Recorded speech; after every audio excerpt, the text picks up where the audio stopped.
possess the power of Thor.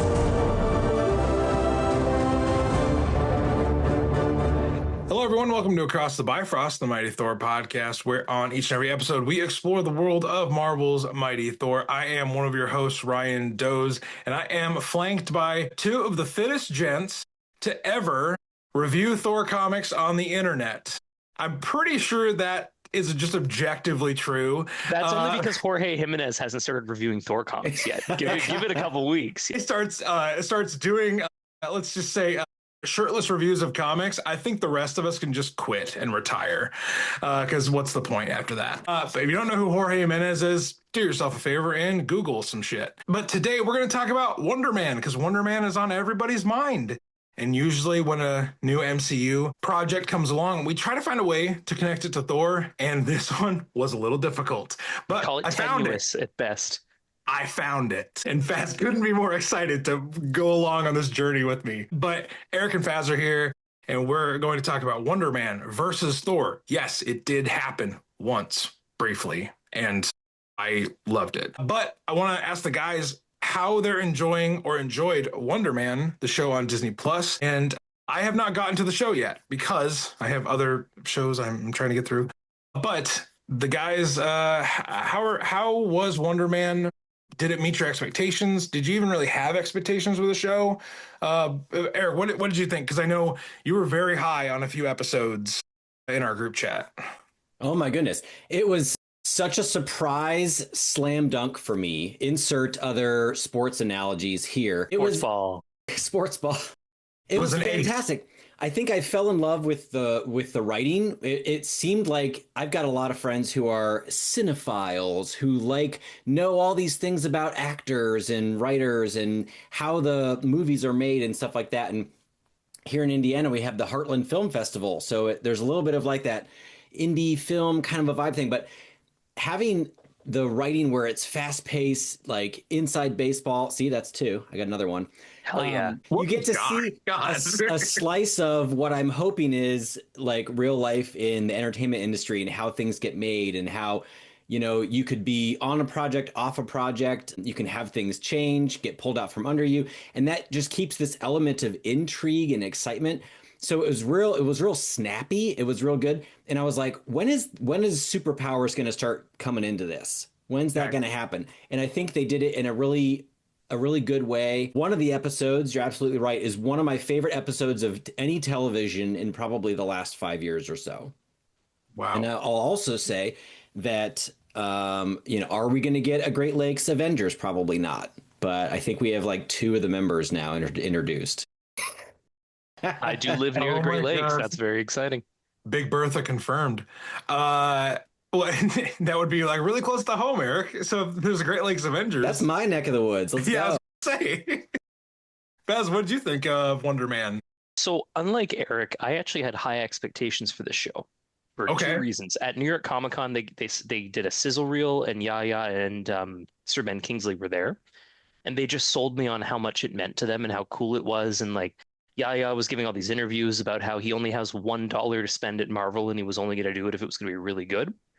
So I was like, fuck, this show's going to be great. And then they said they were dropping it all at once, and I was really annoyed about that because weekly tends to build better. But this show works perfectly as a binge. Like, I totally understand why they did that. And it completely knocked it out of the park for me. Like, the acting was phenomenal. The discussion about acting, like Eric said, it's sort of like the studio where you get an inside look at how things are made. But unlike the studio, it's not lampooning everything. It makes fun of itself, but it's a love letter to the idea of acting and the idea of Hollywood. And it's really cool. Like they're flawed characters. God, Trevor is flawed, and Simon is flawed as well. And you're rooting for them the whole way. You get some, like, Von Kovac is a standout character for me. It's played by the guy who was the president of Bravia and Superman. He does a great job. Oh yeah. It's like one of those, like, these Disney Plus shows where the budget is really little and they're only making it because somebody's obsessed with the idea. It's like Agatha, where it just fucking slapped the whole time. Like, you just knew it was going to be amazing because this shouldn't exist, except for the fact that Dustin Daniel Cretton was like, I have had this Trevor thing in my brain for 50 years, and I actually brought him into Shang-Chi just to set up something like this. Can I please do this story?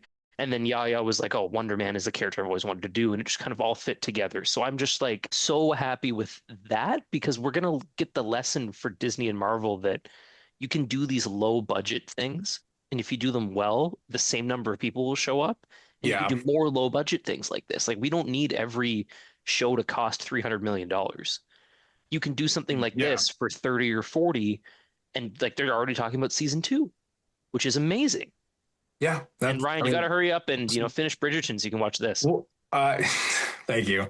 I don't know. I haven't gotten to the Jonathan Bailey of it all, so I'm tenuously interested in it up to this point. But I will say this about Yaya. I loved him as Black Manta in Aquaman. I thought he was a real big standout in those movies. That was my introduction to him. And then I saw him in the remake of Candyman. And he was hauntingly awesome in that movie. So I can only imagine how good he is in this. And Sir Ben Kingsley, if you do not know how good that man is at acting, I cannot help you. You are going to have to go help yourself to some of his movies. So I would say my expectation for the acting quality is high. The story, I have literally no idea. Oh, I forgot to say that episode that Eric talked about, fully agree. Like, okay. Game-changingly good, but also like I read a lot of people didn't like it because it's very artsy. And if you're like, so like I'm just trying to make his expectations more reasonable, Eric, because like we've really pumped up the show now. So like there are people that are like, yeah, I mean it was fine. And there's people like Eric and I that are like, this was a revelation, man. Yeah. So, but hold on now. So one of the things that this show had some balls, because if you have a show that's essentially about acting and you have scenes that are like, watch how good I am at acting. That's basically like setting up the scene is like, watch how good I am. And then they actually have to be that good. Like you can't just go on this diatribe about how acting is like this quintessential human thing and then like flop on like delivering. They have these moments and they're just in like every episode. They're just woven throughout. They'll just snap into like, I'm just going to deliver this line the best way you possibly could. Yeah. And then they just like go and they just go about the rest of the scene. It's so fun. And Ryan, for like very light spoilers, like obviously it's a show about acting. There are auditions where you get to see people in their process. They're quoting Shakespeare to each other. Like there's just these serious actors taking acting very seriously. And it's nice to see because people always give like the MCU and actors doing the MCU a bad rap of like, these guys aren't even trying. They're just getting their paychecks. They can do their real things. And it's like, no, man, like you hire these good actors to, it's not like when Star Wars came out and all the British guys just fucked around for the paycheck. These people are here because Kevin Feige is like, I want to make art with superheroes. Can you please help me do that? And it's nice to see something like this where it's like, no, they are trying really hard. Like, instead of being like, oh, for a superhero movie, they act pretty well. It's like these people are acting very well. The way you guys are pitching this to me, it almost feels like how a lot of people relate with Nolan's Dark Knight trilogy, where I don't think of the Dark Knight trilogy as superhero movies. I think of them as Nolan movies that are exceptionally well acted. And it's like, oh yeah, I guess they, and this sounds dumb because we talk about comics and superhero TV and movies all the time, but it sounds dumb for me. Like, oh right, Dark Knight is a superhero movie, and but I don't internalize it as that. No, you're right though. It's not a superhero movie. Batman isn't a superhero. He's like the fanciest, most scientific cop / firefighter that you can have. Like the Batman is a superhero movie. Batman is a I would even push back on that, but whatever. I mean, he's maybe he's just the Batman. It's a detective noir story, and it's but like spoilers for the Batman 2022. At one point, he's like dying and injects himself with testosterone to keep rolling, or like. Like come on now, like Nolan doesn't do that. He does other fun comic booky stuff, but he doesn't do I could use some drugs right now.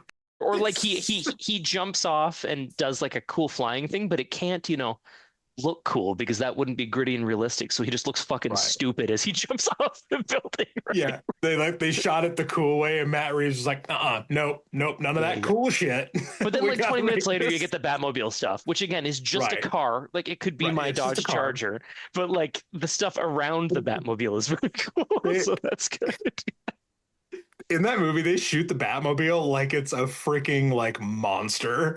It's kind of And then it comes out and it's like, huh, the Tumbler was cooler actually, to be honest. That's not a tank. Yeah. This is different. Anyway, wow. That was yeah. So Wonder Man, huh? Wait. Firstly, Eric, do you like the Nolan Batman movies? That's the one with like the Joker, right? Yep. Is the one where Christian Bale's I was like this. Yeah. Where he's like, he's always got a sore throat for some reason. Yeah. No, that I makes could really use a lozenge. Because I'm not wearing hockey pants or whatever he says. Yeah. And then Cillian Murphy just shows up once per movie to be like, oh no, we're all fucked. It's Batman. Yeah. I'm Scarecrow. So Wonder Man is definitely worth our time. And I wanted to find a way to get Faz to read a comic that he will always and forever hold above my head. This is like Kang when we had to do that. Was it like the first Avengers issue? Yeah, that was the lead-in for Quantumania. Yes, and I made you read the first appearance of Kang. That was a brutal 21 pages. But this comic, I would argue, is more entertaining than that one, Faz. Yes. It is essentially, we're going to be reading a fight issue, a fight annual from 1987. It is West Coast Avengers, the second annual, and this is a follow-up of the Contest of Champions event between the Collector and the Grandmaster, the Elders of the Universe. Have this big contest. They use all of Earth's superheroes to have this fight. And this is an aftermath kind of event where the Grandmaster is like really pissed that he lost. And he's just kind of like getting that last big punch up from the grave. And I'm going to read a bit of a summary here, and then we're going to focus in on a battle that happens between Simon Williams, a revamped new duds Simon Williams in this era, and Thor in his Simonson era. Like, he's got the beard, and he's very, like, we're not to Eric Masterson yet, where we haven't dabbled into that yet, but we get to see Thor and Simon fight. There's also a few other fights in this issue that I would love to get the guys' opinions on, but here's broad strokes. Here's what happens. In West Coast Avengers Annual number 2, we drop into the East Coast Avengers, the primary original Avengers team, playing a charity annual like softball game with the West Coast Avengers. And our boy Goldilocks is at the plate, and Simon Williams is on the mound pitching, and everyone's doing this like, T-ball level like talk around. It's like, oh, come on, Thor, we got 3 guys on base. If we get it's like scores 147 to 144, we could win with the grand slam. They're not wearing uniforms. They're just wearing their costumes. So it's just like, it's goofy as hell. And Thor hits a home run out of the Houston Astrodome, and he hits the roof. We don't see it come down. We see the Silver Surfer then come through, and he gives everybody the exposition that we need to set up our conflict. Basically, the Grandmaster is up to some shit. They need to go see what the Collector knows to try and solve this problem. We get all the way into the story.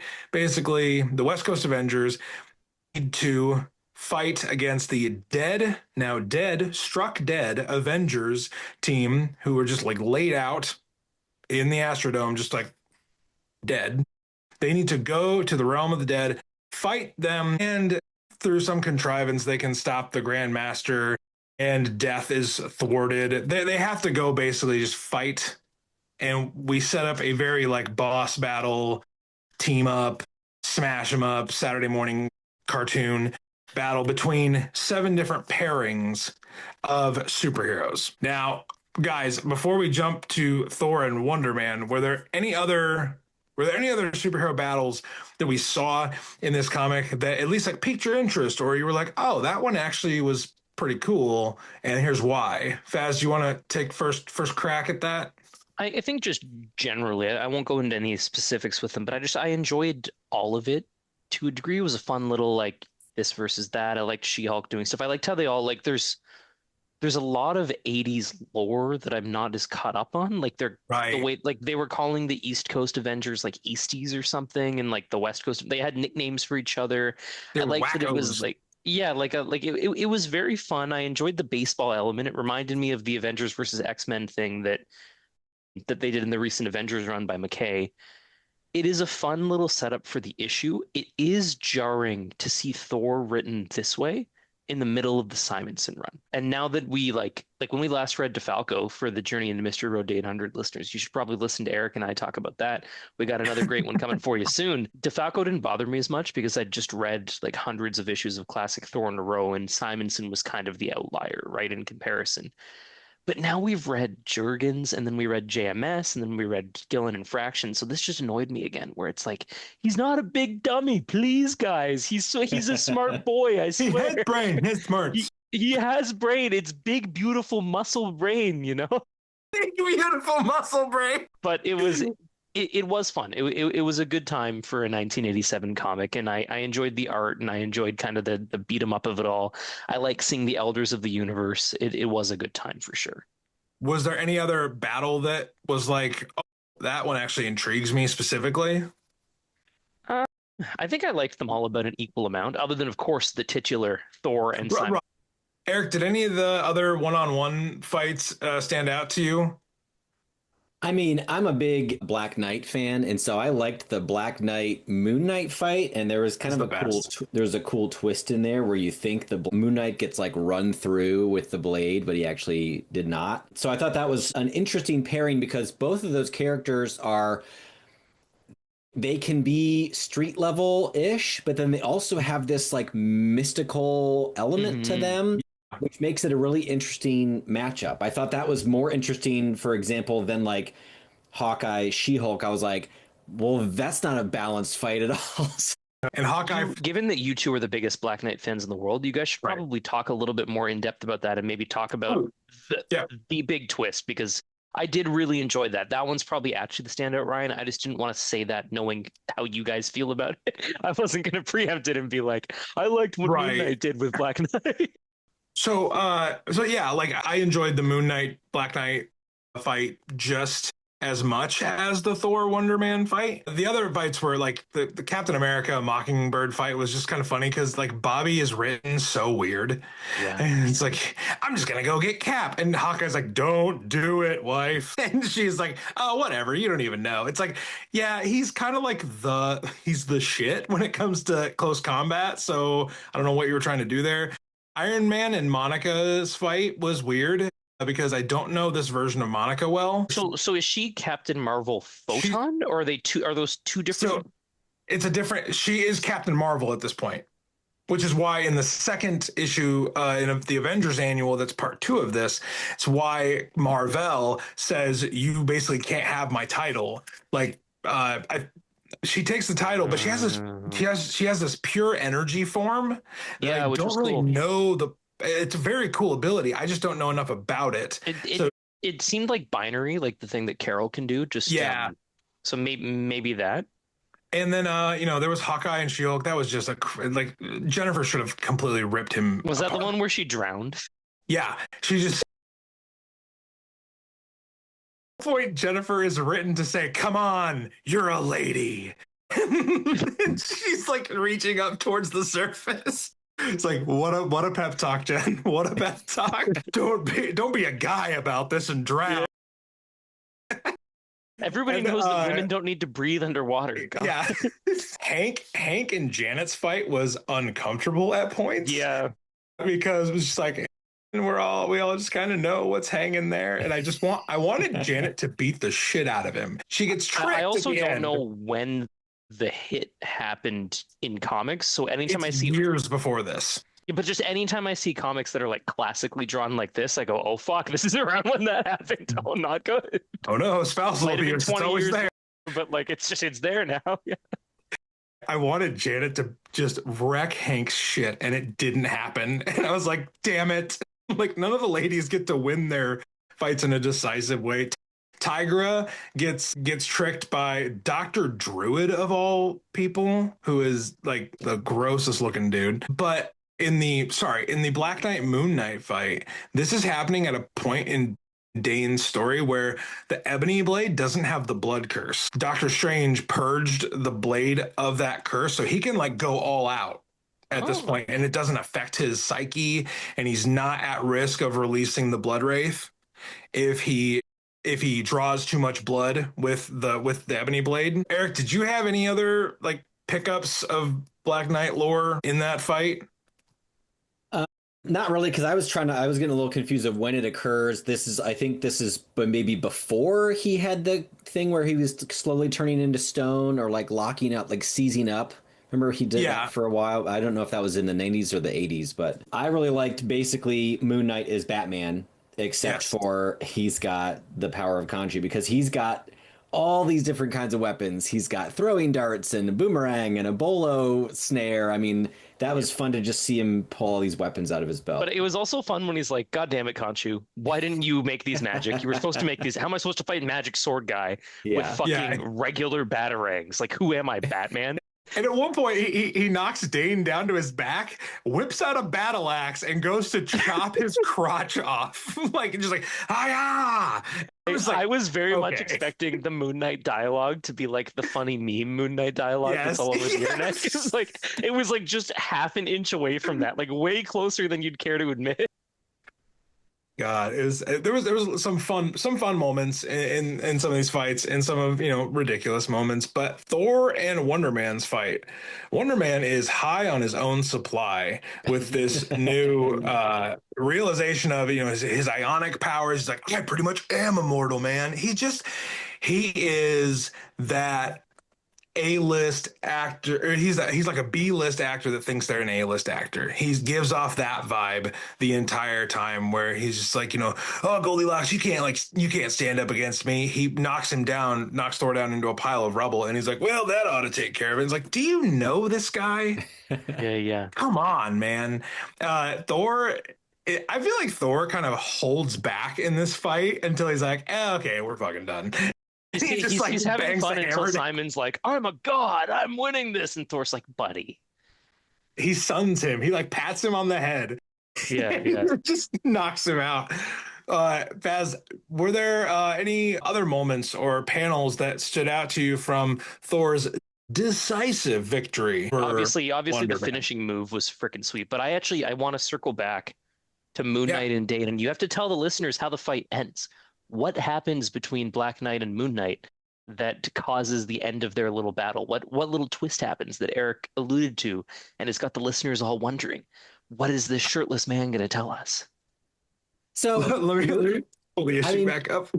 Moon Knight is basically out of weapons at this point. He's used his axe, his batarangs, his throwing darts, all these different things, and he's covering himself up with his cloak. And then Dane goes to stab him, and he's like, haha, I had like moved my body to the side underneath the cloak, and it's tucked under my arm. And then he pulls, what is this thing called? Is it an ankh? Or what is the it's an ankh. And then he just waves it over him, and Dane goes to sleep. Yeah. So that's kind of, it ends really quickly, but I thought the clever trick of like you thought you stabbed me, but I was like, he's under his poncho and he's like maneuvering to the side. And like Dane's like, God damn, I didn't want to kill this guy. It's like haha, like you can see this Moon Knight immediately going, all right, now where's my fucking money, Dracula? Right? That's where you are with this guy. Dane is such a rube in this, where he's just like, oh no, I thought I was done murdering people. Oh no, poor Moon Knight. He's like, I'm fine. Don't worry. You worry about you and my magic. Thank you. For some reason, I was misremembering. I had to go back and look at the issue real quick because I was misremembering this. I was like, I think they like ended the fight like in a fight way, and I was like, no, Faz wouldn't be digging at this, and I was like, oh god, it does end terribly. I wouldn't say that's terrible. That's a great way to end it. That's very creative. I mean, yeah, creative for sure. I stabbed him. He's dead. Jeez, I'm a horrible person. Buddy, I'm fine. Go to sleep. That's so much better. I mean, that we find out at the end that the Grandmaster was just using this entire contrivance to capture Death, and they follow up with this in Avengers Annual number 16, where the heroes have to fight against famously dead versions of other heroes. So like Marvel is there, Drax the Destroyer is there. Well, there's even villains too, like Scourge is there, Green Goblin is there, Dracula is there. I'm trying to think of a few other famous ones I'm missing. In fairness to Scourge, he's really a hero at this point. He's not a villain anymore, Ryan. Thank you very much. Of them. They're called the Legion of the Unliving. Yeah, something like that. Because we're using Gen Z language. We're calling these people unalive. They're not dead, listeners. They are unalive. Yeah. The Legion of the Unliving. There's a bunch of them. There's the original Black Knight. There's Bucky. There's Oh, Swordsman. Bucky. So they pair off into these teams. Also, someone who looks like Fred from Scooby-Doo. He's got like he's got the red in his oh, it's gonna be blurry, but yeah, you see him there for a half second. Yeah, it is Korvac. Korvac. Oh, that's great. Thor teams up. He gets sent off in a team of him, Hawkeye, and Hank, and they face off against Scourge, Swordsman, and Nighthawk, and they win because Thor wraps up this bomb that they're supposed to defuse, or else a fifth of all of existence, goes away. Some just like dastardly plan Grandmaster's got to put these heroes in a really dumb position. Thor wraps it up in a whirlwind and destroys it, but then Hawkeye's the only one left because Hank and Thor are presumed dead. And they join the Legion of the Unalived at the end of the issue. Our guy Wonder Man actually does get a pretty cool moment where he faces off with a dead shadow version of Hyperion from Squadron Supreme. Did I get that right? That sounds right. Where he flies Hyperion into the sun, and he gives him like a proper, like, how do you kill a Superman? You fly him into the sun. That's a pretty good way of doing it. So Wonder Man kind of proves, like, I'm not just all about myself, and he lays down the sacrifice play. At the end, we get down to Hawkeye and Captain America being the only two guys left against Grandmaster and this Legion of the Unalived that now includes Thor and Wonder Man and all the other heroes. And Hawkeye plays a really ridiculous trick on the Grandmaster. Wait. Before you get there, listeners, you got to be really excited. You got two normal humans, Hawkeye and Captain America, right, against an entire Legion of Unalived. You can imagine how cool this final fight is going to be at this time. And then what happens, Ryan? Well, here's the thing. I was going to ask you to do your retelling of it because you did it so well. Okay, so listeners, Hawkeye goes, stop right there, Grandmaster. I know a gambler when I see one. I know a man who loves games more than anything. I know that you're one step away from complete control. You already have control over death. You'll control the entire universe, the entire omniverse.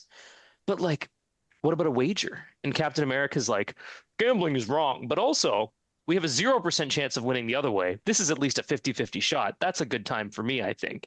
And Hawkeye's like, in my hands, Grandmaster, I have 2 arrows. One of which, standard arrow. Grab that one, you lose, my friend. Other one, trick arrow. You become the master of death and the master of the universe. The Grandmaster goes, well, I do want to become master of death and master of the universe. I guess I already am. But like, what if I play the game, though? Games are fun. Like, do I want the boat or the mystery box? The mystery box could even be a boat, is what the Grandmaster says. And he decides, could also be a boat. Let's play the game, Family Guy style. And he plays the game, and unfortunately, he picks wrong, dear listeners. And he does not grab the boat. He gets the mystery box, which is nothing, and he loses. Death is able to escape, kick him out, and the heroes get to live happily ever after. That's all right, Ryan? Nothing else happened? Just bad luck for the Grandmaster? Well, they go back to their baseball game because we got to finish that thing. It was so close. It was so tight. Captain America finds out that Clint was lying the whole time. He cheated. He was not going to let the Grandmaster win. He even leans over to Thor and says, hey, dude, you should keep your eye on Hawkeye. And Thor's like, pray thee, why, good captain? And Cap's like, because he's a cheater. And Grandmaster is just seen, last panel, Grandmaster is off in some shadowy part of the universe overseeing this baseball game. Because apparently when you're in the other dimensional afterlife, you're like, I must peer into this, In fairness to Grandmaster, he was obviously betting on it with FanDuel, and he needed to. I was going to say. Yeah, and listeners, this is a great time to transition. This podcast is officially. No, I'm kidding. We aren't sponsored by anything. If anything, it would be DraftKings. Come on now, yeah. But yeah, everybody, that's the end of our 2-part story of the East Coast and West Coast Avengers teaming up to face off against the Grandmaster. It featured a fight between Thor and Wonder Man. Thor pretty efficiently won, and some other cool moments. So if you just need more Thor connections to your MCU properties, This would be at least the West Coast Avengers annual is a fun read. If you want to go just check out some Saturday morning cartoon level silliness, that was a good one.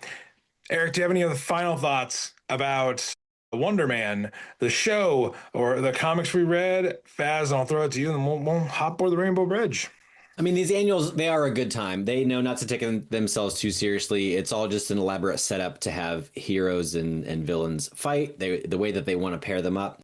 And if you're reading the current Avengers run, it's a callback to the baseball game. So if you're wondering about why do they keep referencing these like nostalgic baseball games and stuff, this is part of the reason why, because they had these. I mean, back then, think how cool it would have been to have all of your favorite heroes doing something relatively normal, like playing a game of baseball against each other. So it's just a pretty breezy good time. Baz, what about you, man? Just to echo what Eric said, like this is like the issue of the Avengers animated series that you'd love to see, where they're just playing baseball for the day, right? Where you're watching a TV show and there's a fun baseball episode where you get a lot of character development and some fun interactions and stuff like that. Like it's good to get something like this. I think the Jed McKay one is obviously better because it's from like 2023 versus 1987, but like this needs to exist to get to that point. Yeah. The only problem I have with it is that they went with the stakes of like the universe will be destroyed if we don't win this game against the Grandmaster, versus like in the Jed one, it's like he goes on all these interviews and podcasts going, we're doing Avengers versus X-Men again. Be very worried. The hierarchy of the Marvel universe is about to change. And then you read the issue and they're playing fucking baseball. So like that's way better to me than this, but like this was a lot of fun. Yeah, it also reminded me of the X-Men 97 basketball game where they're all playing on the blacktop at the X Mansion. It's like it's character kind of, you're fleshing out kind of the other aspects of these characters. But yeah, everybody, if you're enjoying Wonder Man, the TV show, if you are looking for maybe some Wonder Man to read, Wonder Man faced off against Thor in his first appearance early on in Avengers as well. And there's a lot of different interactions they have as teammates more often than opponents. But be looking for that in Avengers comics that Simon Williams is in. Usually Thor is not far behind. We hope you're enjoying the show. We hope that you have a great rest of your day. Just remember, we have Discord, we have Instagram, we have Patreon, all great ways to interact with us. And on Patreon, you can support the show just for a few bucks. We'll give you some pregame, some early episodes, things like that. And until we see you again, we're going to hop aboard the Rainbow Bridge. So no matter where you are, no matter who's on your team, no matter who is at bat, no matter who is on the mound, no matter how many strikes you have. Yeah, no matter how many strikes you have, just remember you're never down and out. Because the guys over here at ATB always got your back. We're cheering from the cheap seats. Listen, there's 3 of us, listeners. Just trying to get in as many baseball references as we can. 1, 2, 3 strikes, you're out. Safe. I hope you've enjoyed this 9 innings of fun, everybody. That was a fly ball, Ryan. It was worth swinging for the fences here. But everybody, have a great rest of your day. And just remember to do one thing. Stay worthy. Whoever holds this hammer, if he be worthy, shall possess the power.